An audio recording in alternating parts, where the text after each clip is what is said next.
Become an entrepreneur.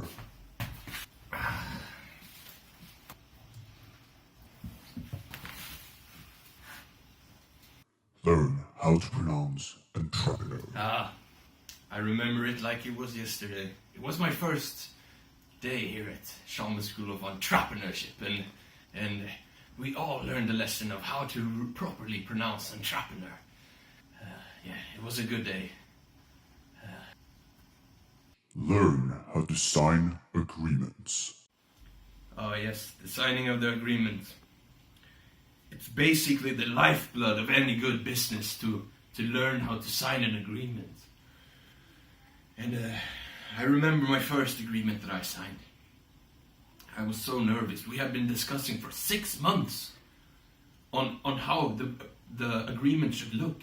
And we didn't have, we hadn't even discussed how we should sign it.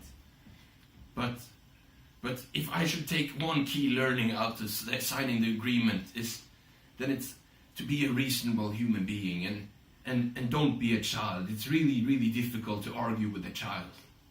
Learn how to verify the market. Yes, the market. It's not an easy thing to verify, but it's one of the great lessons we've learned here at Chalmers School of Entrepreneurship. It's how to properly verify the market and to really see that there actually is a market that you can sell your product on. It's basically it's the lifeblood of all businesses is verifying the market. It's increasingly important, incredibly increasingly important. Yes, and how you actually do it. Yes. Well, what I've learned so far here at Chalmers School of Entrepreneurship is that how I verify the market is basically contacting people who know what they're doing, because basically I don't. So talking to people and trying to understand what problems lies out there, it's really, really key in order to actually be able to sell your future product as an entrepreneur. Learn how to pitch.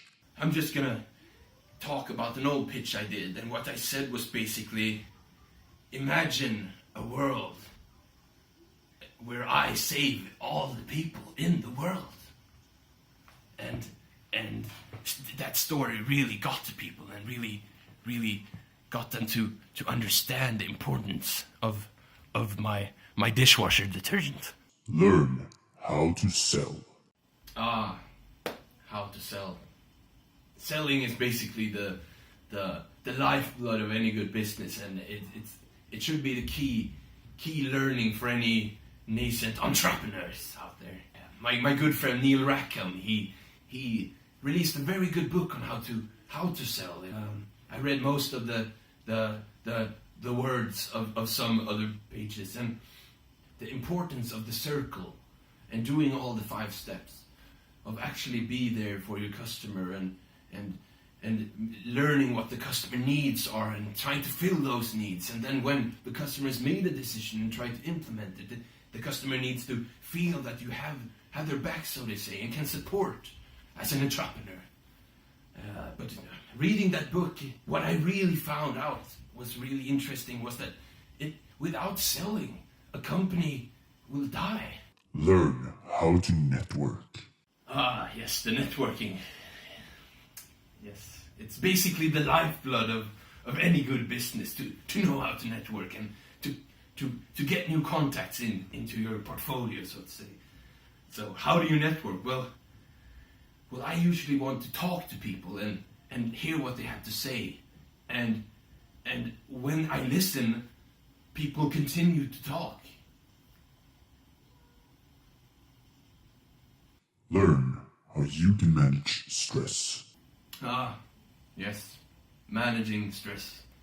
It's basically the lifeblood of any good entrepreneur is he has this, or they have this immense capability of managing work and life.